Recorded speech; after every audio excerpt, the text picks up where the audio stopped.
Bom dia, boa tarde, boa noite aos nossos ouvintes do Translotecast. Eu sou a Rayane e vamos começar mais um episódio, dessa vez conversando sobre história das mulheres e a Idade Média. E não é por acaso que ele está sendo lançado hoje, no dia 8 de março. Então esperamos que esse seja um episódio bem esclarecedor para quem estiver nos acompanhando. E temos aqui um time para conversar conosco e eu peço para que elas se apresentem agora, por favor. Oi, meu nome é Marina, eu sou mestre em História Social da Cultura pela PUC-Rio e doutoranda em História Social na área de medieval pela UF. Olá a todos, eu sou Ana Luísa Mendes, sou formada em Filosofia pela PUC do Paraná, em História pela UFPR, com mestrado e doutorado em História também pela UFPR. Oi a todo mundo, meu nome é Roberta Bentes, eu sou licenciada em História pela Unopar, bacharel em Arte pela Unespar e tenho mestrado em História pela UFPR. Eu faço parte do grupo Ínsula e do grupo NEMED da UFPR também.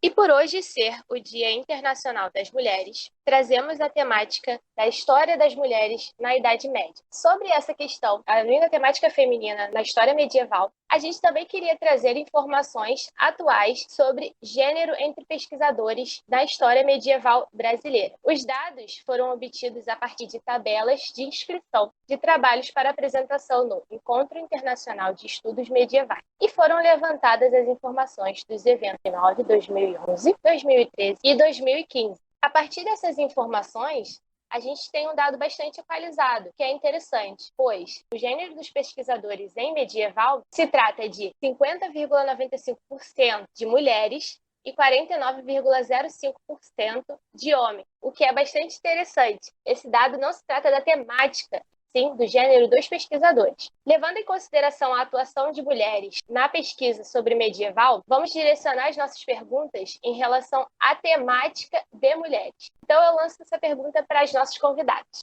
Em que consiste o fazer história das mulheres? E, considerando que a criação deste campo de conhecimento está relacionada a questões e reflexões da contemporaneidade, é possível fazer história das mulheres na Idade Média? Então, Marina, eu gostaria de fazer um acréscimo em relação à introdução breve que você fez, falando que eu acompanho um podcast chamado medievalist.net, que é apresentado pela Danielle Cebulski, lá no Canadá. E ela fez uma entrevista com a professora Natalie Zemon Davis, que elaborou O Retorno de Martin Guerre. Foi o filme, depois saiu o livro. E é interessante que nessa entrevista ela fala que a grande maioria dos medievalistas, né, de fato, são homens, e que ela acha incrível hoje em dia as mulheres estarem se aventurando dentro da área de medieval, o que é engraçado, porque de acordo com a minha perspectiva e a minha experiência, não era exatamente assim, como uma dominação masculina, até porque eu vi, e os exemplos que eu tive de medievalistas próximos, né, que eu convivi, a maioria eram mulheres. Mas é muito interessante os dados que você trouxe. Eu acho que todo mundo agora pode falar sobre a sua pergunta. Bom, em termos de fazer a história das mulheres na Idade Média, pensando que esse é um campo contemporâneo, eu sempre me lembro de um pensamento, se eu não me engano era do Mark Bloch, de que os historiadores são filhos do seu tempo. Eu sempre tenho isso em mente quando eu estudo as mulheres medievais, porque apesar da gente estar se voltando para o passado, a gente parte de reflexões do nosso contexto, né? Então, eu comecei a estudar as mulheres medievais justamente a partir de reflexões sobre a situação da mulher na sociedade atual, na minha sociedade, no meu contexto. E justamente quando a história das mulheres surge, ela se coloca exatamente esse questionamento, né? De pensar a posição das mulheres nas diferentes sociedades, das diferentes épocas, né? Até porque se tinha uma ideia de que a história era só feita por homens, né? Então era preciso colocar essas mulheres também como agentes históricos. Então eu acho sim que é possível, muito possível. Está aí vários estudos, né, que continuam contribuindo para ampliar a concepção que a gente tem da participação das mulheres na medievalidade. Então, eu concordo plenamente com o que a Ana falou. até porque, através da ideia da história das mulheres, a gente começa a trazer a mulher como um objeto de pesquisa, né? Então, ela se torna o papel principal dentro desse campo de estudo. E é muito importante esse ponto que a Ana fala sobre o Bloch, né? Porque traz essa ideia de movimento político, a história dos análises, anos 60, anos 70, que depois vai gerar essa questão que faz esse link com as reflexões da contemporaneidade. Você vai começar a tirar a mulher do esquecimento e fazendo com que ela permeie também sobre esse viés político e social. E isso não necessariamente só a contemporaneidade, você consegue aplicar sim dentro da Idade Média, porque essas mulheres, elas não estavam lá simplesmente existindo, né? Elas estavam realmente agindo e vivendo e fazendo diferenças dentro das suas limitações, dentro do seu contexto. Então, existem exemplos de mulheres que podem mostrar a sua importância e como elas realmente seriam personagens e matérias importantes de a gente pensar a nossa história e a nossa historiografia. Só complementando o que a Roberta falou, eu acho que então a história das mulheres contribui também para a gente repensar a própria concepção da Idade Média, né? Porque se tem essa ideia muito cristalizada no senso comum de que as mulheres eram restritas ao âmbito do privado, né, passivas, e com os estudos, né, pertinentes nessa área, a história das mulheres e de gênero também, a gente pode desconstruir essa ideia também, né, de que as mulheres não eram passivas, elas estavam atuando de diferentes maneiras, né? Eu acho ótimo, particularmente, que a Ana tenha levantado esse ponto aqui na nossa conversa, porque, apesar de eu concordar, obviamente, com o que ela disse, eu não sei se eu cheguei a comentar na introdução, mas eu sou mestre em História Social pela Federal Fluminense. Minha dissertação de mestrado foi sobre mulheres. Então, assim, o que eu consegui perceber foi que, apesar dali mais ou menos, quando o campo surge, dentro de todo aquele contexto, segunda onda do movimento feminista, e nessa disputa entre, não disputa, né, porque por um momento se parece disputa entre o próprio campo de história das mulheres e os estudos de gênero, mas que eles têm muito em comum e muito com que dialogar e contribuir, enfim.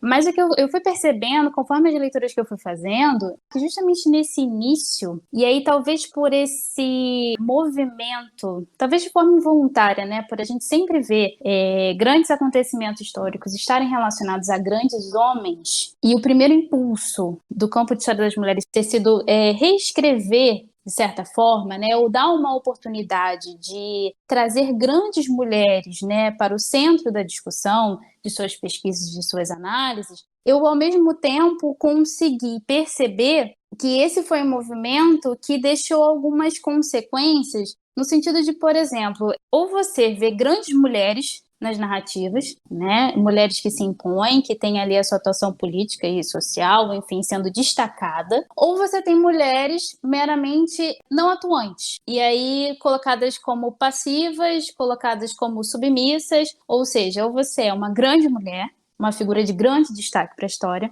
ou você basicamente não é nada, né? Foi essa a impressão que eu via em algumas pesquisas, enfim, ali por volta da década de 1980, 1990, algumas propostas de autores, né, já sugerindo isso nas suas análises. E eu achava isso meio confuso, porque, poxa, assim, não cabe uma nova interpretação sobre essas fontes, já que a gente está tendo esse trabalho, por que não também tentar rever esse papel de grandiosidade? Já que a gente está tentando, né, não sei se reescrever a história é a melhor expressão para usar aqui, mas já que a gente está fazendo todo esse movimento de trazer essas mulheres que são tão plurais, são tão diferentes, né, nesse grupo que a gente chama de mulheres, pelas suas etnias, pelas suas crenças e pelas suas classes sociais, tentar dar mais pluralidade mesmo para essas mulheres que a gente está ali propondo a pesquisar e analisar, enfim, os nossos objetos de pesquisa. E aí, foi legal da Ana ter comentado, porque eu fico, às vezes, nesse dilema, né, de conseguir, às vezes, observar essas questões, e que eu acho que casa muito bem com o que eu tenho aqui para propor, que é justamente, assim, a gente tem um senso mais amplo das pessoas associarem sempre a Idade Média à questão do atraso. E aí, por consequência disso,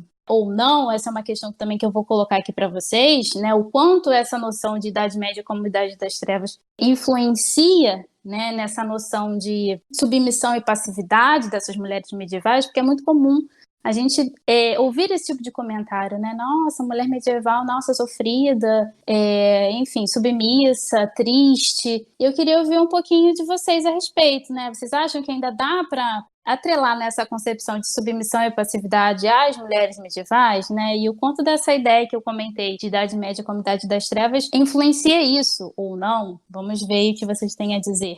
Então, eu acho que essa visão ainda é muito pertinente no senso comum e contribui para limitar, digamos assim, a visão que se tem das mulheres medievais. Mas a gente está aí para isso, justamente para desconstruir essa ideia. Eu li recentemente sobre Heloísa, que é um dos meus temas de pesquisa e que eu adoro estudar Heloísa, né? Heloísa que teve um relacionamento com Pedro Abelardo, um dos maiores professores de filosofia do século XII, segundo ele mesmo, porque ele se considerava como tal, inclusive. Autoestima é tudo, gente. Sensacional, gente. É super divertido ler a autobiografia dele para ver o tamanho do ego da pessoa. Então, eu sempre retorno a Heloísa. Eu trabalhei com as cartas do Abelardo e da Heloísa na graduação, depois fui para outras fontes, mas eu sempre retorno porque ainda que sejam poucas fontes sobre a Heloísa, né, a gente tem pouquíssimas fontes. Então, as fontes são essas correspondências que muitas vezes as pessoas questionam se realmente são verídicas, né, se eles realmente escreveram,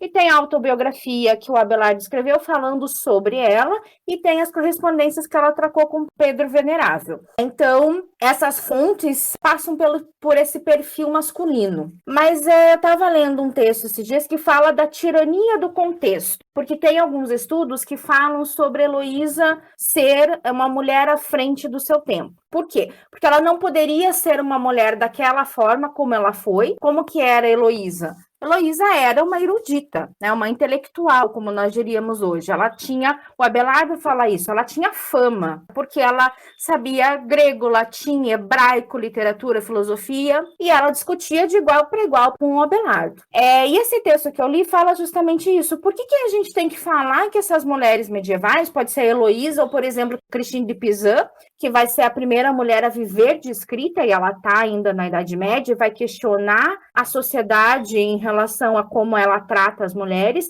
Por que a gente tem que falar que essas mulheres são à frente do seu tempo? Essa é a tirania do contexto, quando a gente pensa que a Idade Média é a Idade das Trevas. Isso acontece porque a gente pensa que a Idade Média é um período homogêneo, e não é. É um período extremamente longo, né, com diferentes percepções de vida, diferentes formas culturais de se expressar, e que permite, então, essas diferentes individualidades, como é o caso da Heloísa, que ela tem a vida dela conturbada com o Abelardo, mas ela se impõe.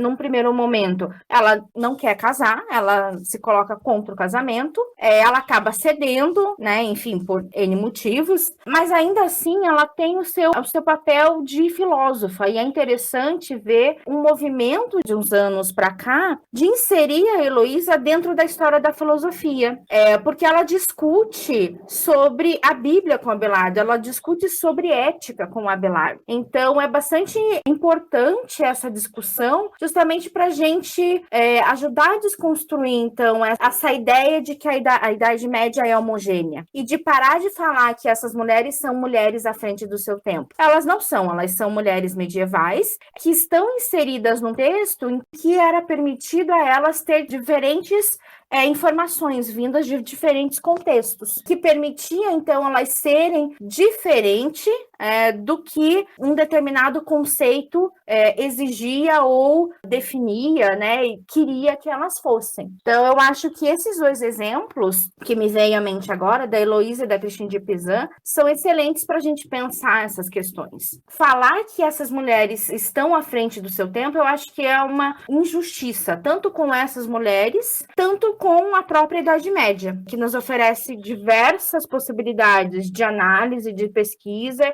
e de compreensão dessas pessoas que são pessoas complexas e que amavam, pensavam e se expressavam também de maneiras complexas, né? E não dentro de caixinhas, não dentro de ideais de comportamento. Complementando o que a Ana falou, até eu acho que assim, uma das frentes, né, que a gente tem por sermos professoras de quebrar e fazer essa desconstrução também está no nosso papel e na nossa luta constante dentro das escolas, né, com o auxílio do que foi implementado pelo BNCC e também o nosso papel, a gente pode tentar desconstruir essa imagem plana, rasa que a gente tem e tentar mostrar uma coisa diferente. A gente pode tentar fazer isso desde o contato que as crianças e os adolescentes têm com a gente, né? Seguindo a linha da Ana Luísa, em relação a essa questão de submissão e passividade, a gente vê exatamente como ela falou, essa questão, essa possibilidade de pluridiversidade,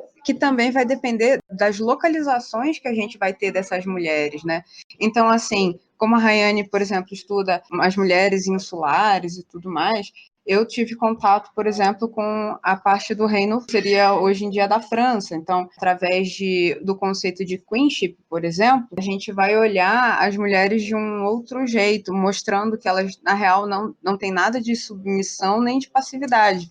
Muito pelo contrário, elas se mostram mulheres poderosas, que têm influência, têm status. E isso vai, claro, ser aplicado a mulheres que têm uma condição financeira melhor, com certeza. E elas vão estar lá sendo representadas, né? Uma das mulheres que eu mais estudei foi a Leonor da Aquitânia, que foi rainha da França e depois da Inglaterra. Outra demonstração de mulheres que também mostravam exatamente o oposto e também muito por conta da cultura e da sociedade em que viviam, seriam as trovadoras. Então, eu estudo cancioneiros occitanos, que mostram artistas, né, vamos dizer assim. São os trovadores, os jograis, e dentro desse rol existem mulheres que sim, produziram, que escreveram, que cantaram sobre amores, sobre injustiças, sobre tudo que poderiam. E demonstravam, assim, claro, o seu poder, a sua voz. A sua voz nunca estava calada, ela estava sendo ouvida a tal ponto que foi registrada em manuscritos que chegaram até hoje. Então, assim, isso também seria, por exemplo, ao meu ver, e também ao ver da Ana Luísa, que a gente tem um projeto que elabora sobre queenship, e queenship não estaria só ligado a rainhas, mas sim sobre as outras mulheres dos mais diversos títulos.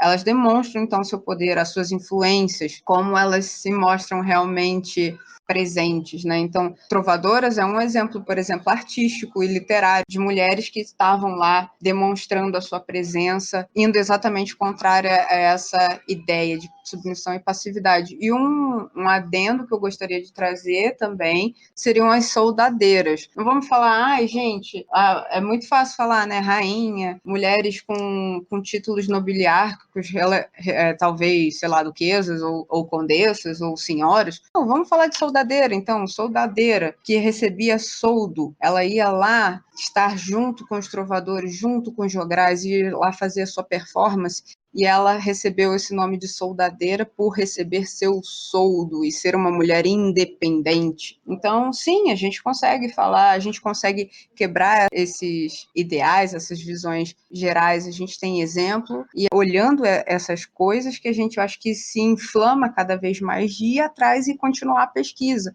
Eu gostaria de trazer uma questão. Como pesquisadora que não pesquisa a temática de mulheres, mas que se entende e se enxerga como uma mulher atuando no campo de pesquisa, né? Que até um passado relativamente recente foi dominado pelo gênero masculino, eu queria saber sobre vocês, sobre as pesquisas de vocês e sobre o acesso à bibliografia. Vocês consideram o gênero das referências de vocês, por exemplo, procuram por autoras e pesquisadoras e historiadoras que sejam mulheres? Vocês encontram muitas autoras estudiosas para fundamentar o trabalho de vocês? Ou vocês ainda encontram os homens trabalhando todos esses conceitos, essas teorias e as temáticas que é preciso buscar para fundamentar a pesquisa e o trabalho de vocês falando sobre mulheres? Em relação a isso, eu queria ouvir um pouco, né, da opinião de vocês sobre como que é essa experiência e mais sobre essa questão do lugar de fala dos pesquisadores em relação a essa temática.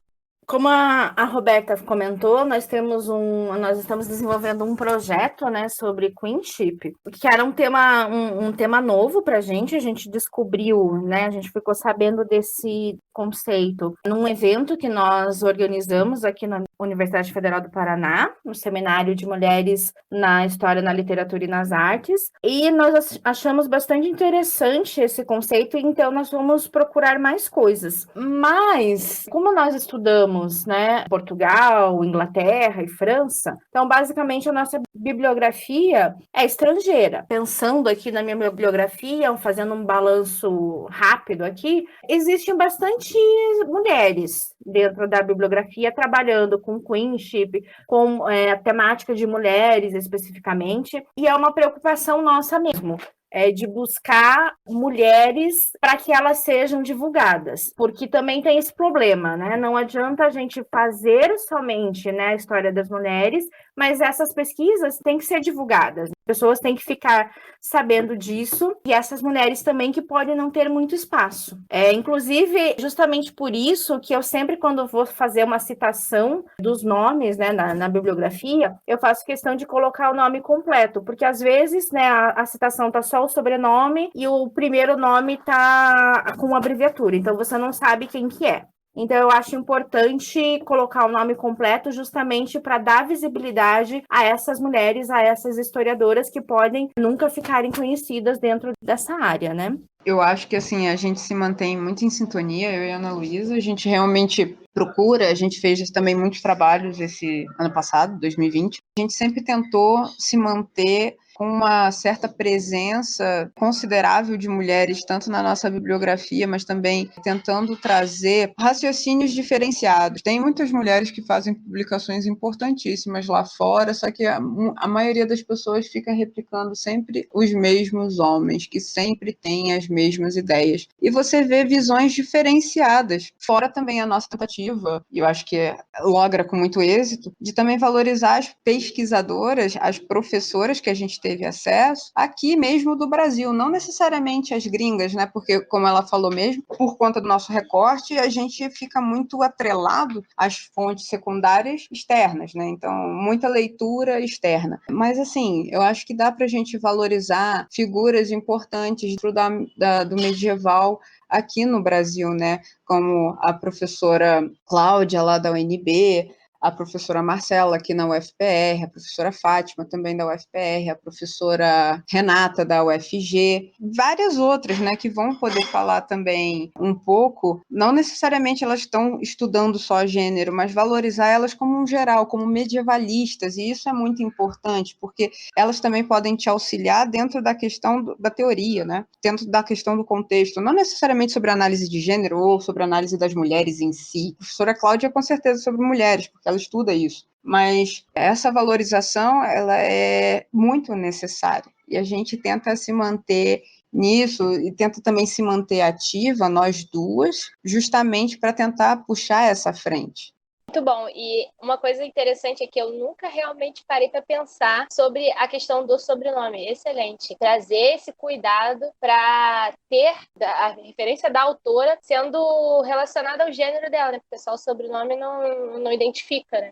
Exatamente isso. Eu sempre brigo muito por causa de certas normas de citação, justamente porque pensam o pesquisador como um ser universal, mas que normalmente vai ser um homem, né, na maioria dos casos, dependendo da área, principalmente. Então, eu acho que isso é bastante importante, deixar claro quem é o pesquisador ou a pesquisadora, principalmente quando é uma pesquisadora. Então, eu acho bastante importante definir, para dar essa evidência também, porque às vezes as pessoas não têm contato com essa bibliografia, e é nosso papel também gerar esse conhecimento dessa bibliografia. Mas então, eu acho que a gente já pode dar até uma deixa no episódio. A gente pode colocar lá nas referências, vamos lá, divulgando os nossos trabalhos, quem está aqui participando do episódio, enfim. Para até quem desejar pesquisar sobre o tema, começar a pesquisar, de repente, no campo de História das Mulheres, estudos de gênero, já deixo aí o convite a Ana, a Roberta, a Marina, eu também, eu que estou aqui na mediação e ao mesmo tempo participando, porque como eu comentei, a minha temática de pesquisa está bem relacionada a esse tema, sobre a história das mulheres, e eu acho que, assim, a pergunta da Marina, ela é bem interessante, porque eu acho que tudo depende muito da forma como a gente olha a nossa fonte. E, por exemplo, no meu caso, como a Roberta bem comentou, eu trabalho com alta idade média na Inglaterra. A minha fonte principal, o trabalho final da graduação e do meu mestrado, foi o poema épico Beowulf. Então, quando você pensa em Beowulf, sim, gente, estou aqui de novo. Quem já assistiu outros episódios já me ouviu falando um pouco sobre ele, mas cá estou novamente. Quem escuta, né, falar do Beowulf ou assistir o filme, porque existe uma produção cinematográfica também,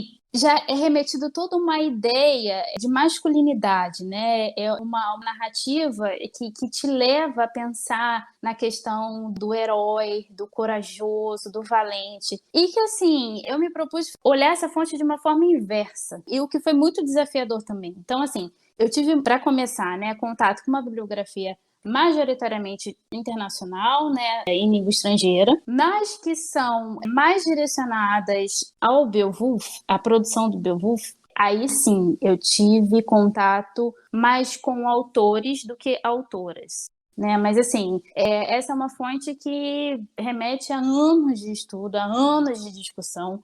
Então, assim, talvez o que eu tenho percebido mais ao longo dos últimos anos, vamos colocar assim, da década de 1990 para cá, são mais mulheres participando desse debate, seja debate de datação do poema, localização, contextualização, tudo que envolve o poema Beowulf eu tenho percebido nos últimos anos, vamos colocar assim, nos últimos 20 anos, 30 anos, um aumento no número de pesquisadoras envolvidas em produções que têm Beowulf como, enfim, referência. Mas só nos últimos anos, né? As obras mais antigas a gente vê ali mais autores, mais pesquisadores participando das análises. Em relação à discussão mais de caráter teórico e referente à história das mulheres, estudo de gênero, eu tenho percebido um número maior de pesquisadoras, de autoras, né? E aí, como a Roberta falou, a gente está aqui para divulgar também o nosso trabalho e eu fico muito feliz de usar essas mulheres, essas pesquisadoras como referência, porque eu acho que dá espaço para isso, né? Então, na verdade, eu coloquei aqui dois polos muito distintos, mas eu acho que dá uma margem bem legal. E tomara que a gente continue assim, né? Crescendo ainda mais e mais nas referências de tantos outros trabalhos. E, bom, acho que continuando esse debate que a gente levantou aqui, né? E todas essas reflexões, enfim, que a gente está mobilizando e está instigando também aos nossos ouvintes, agora de uma forma um pouco mais particular, eu gostaria de saber como vocês,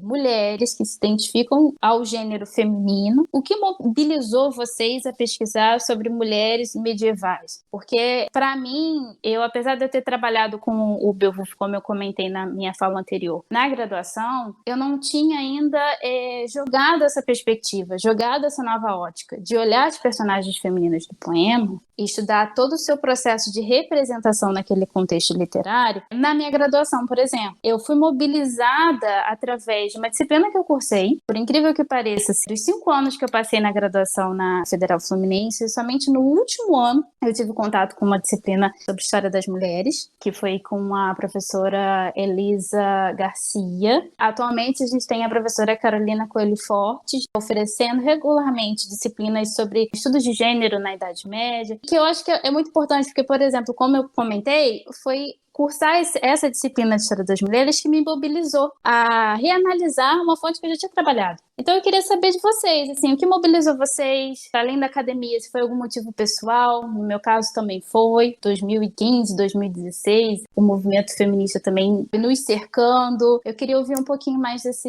relato um pouco mais pessoal da experiência de vocês. Eu tô na mesma linha que você, Rayane. No início, quando, né, na graduação, enfim, apesar de eu ter estudado sobre a Heloísa, eu não tinha, assim, muito bem delineado essas questões sobre história das mulheres, questões de gênero. Posteriormente, né, no meu tema de mestrado e de doutorado também não foi especificamente sobre mulheres, mas tem um capítulo sobre mulheres, porque a partir do mestrado eu comecei a me preocupar um pouco mais com essas questões e que se tornaram mais urgentes, digamos assim, também nesse mesmo período que você colocou, porque eu comecei a relacionar esse contexto com a minha própria experiência pessoal e também acadêmica. A partir de então, a história das mulheres se tornou mais pungente, assim, nas minhas pesquisas, e por isso, mas eu acho bem interessante, porque daí eu revisitei as minhas fontes lá da época da graduação, e eu pude fazer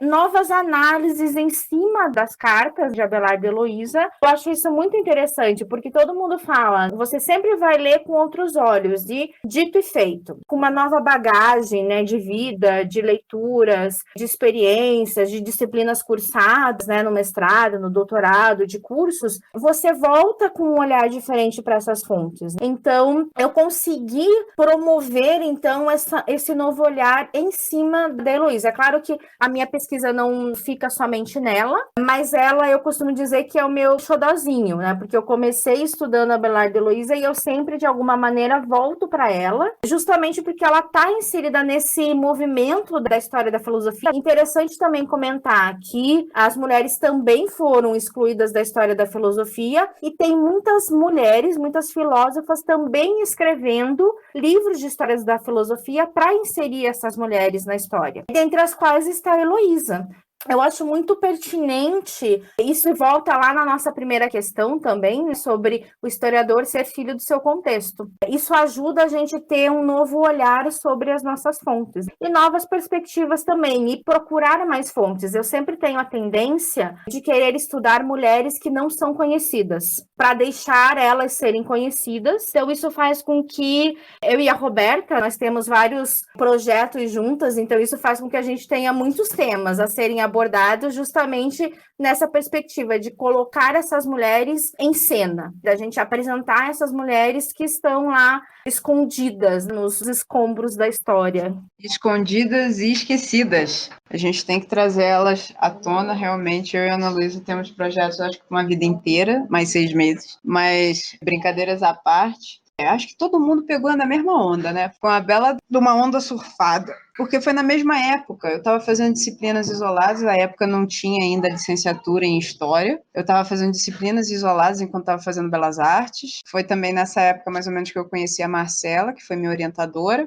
E bolinha vai, bolinha vem, ela começou a falar sobre algumas mulheres. Claro, não era o foco dela, né? Mas ela começou a falar sobre algumas mulheres que faziam os olhinhos dela brilhar, o coração bater mais forte. E isso, para mim, foi aquela coisa que começou, tipo, ficou ali, pô, guardei com carinho, mas ficou ali rodando no background. Foi basicamente isso. E em seguida também, quando eu terminei a minha faculdade na Belas, eu fiz também especialização em História da Arte. E nesse meio tempo eu estava fazendo o processo seletivo para o mestrado. E nesse momento, dentro do processo seletivo, eu tinha que ler um texto da Joan Scott. Eu mergulhei na história das mulheres, em questões de gênero, e tive um impacto um pouco maior, teoricamente falando, né, claro. E em seguida, quando eu estava, depois já de ter entrado no mestrado e tal, dando início à minha pesquisa em si, de fato, fazendo uma pesquisa num manuscrito que eu analisava, que estava presente na Biblioteca Nacional Francesa,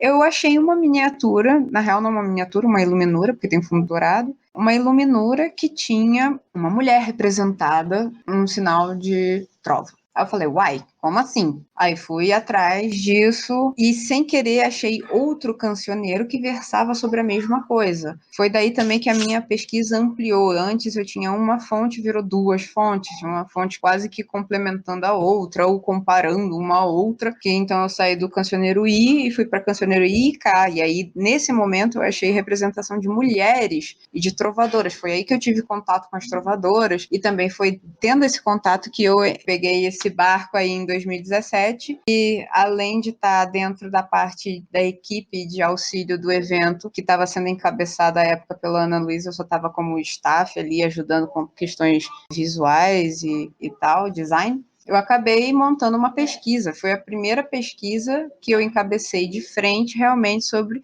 mulheres medievais, que foi sobre a Condessa de Dia, Beatriz de Dia, e eu apresentei nesse evento em 2017. E desde então eu não parei. Então eu tenho minhas pesquisas de fato que envolvem muito questões masculinas, questões das trovas e etc. mas eu toco em paralelo todo, e por mim, minha conta, a questão feminina.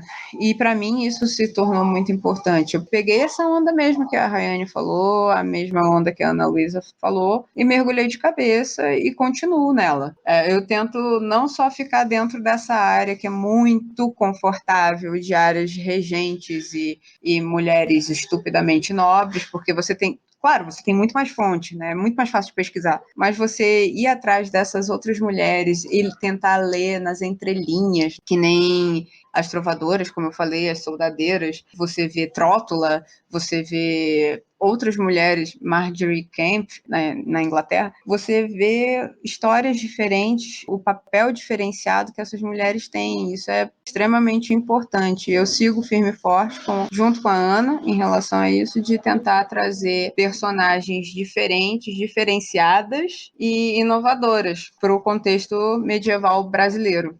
Gente, temos um maravilhoso episódio sobre mulheres, protagonizado por mulheres no ar. Eu adorei. Muito obrigada por compartilhar os seus saberes, por se dedicarem a esse super importante campo de pesquisa, com uma atuação política muito relevante. Obrigada, Ana Luísa. Obrigada, Roberta. Obrigada, Rayane, por dividir a mediação comigo. E sigam o Translatio Study, estude com 2 Is, nas redes sociais. Um beijo e muita luz e muita força para nós e para todas as mulheres, em quaisquer que sejam os campos que elas queiram atuar.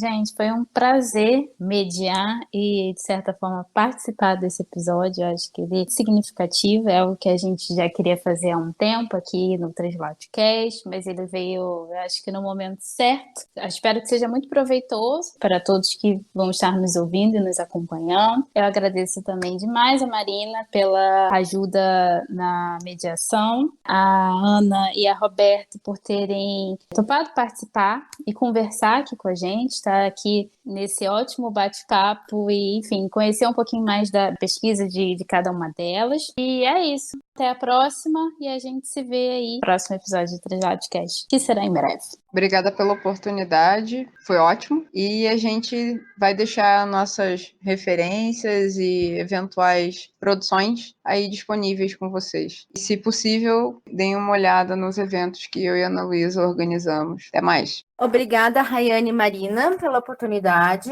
Obrigada, Roberta, pela parceria. Eu espero que esse podcast seja de bom proveito a todos e que todos fiquem ansiosos por estudar mais mulheres. Obrigada, gente.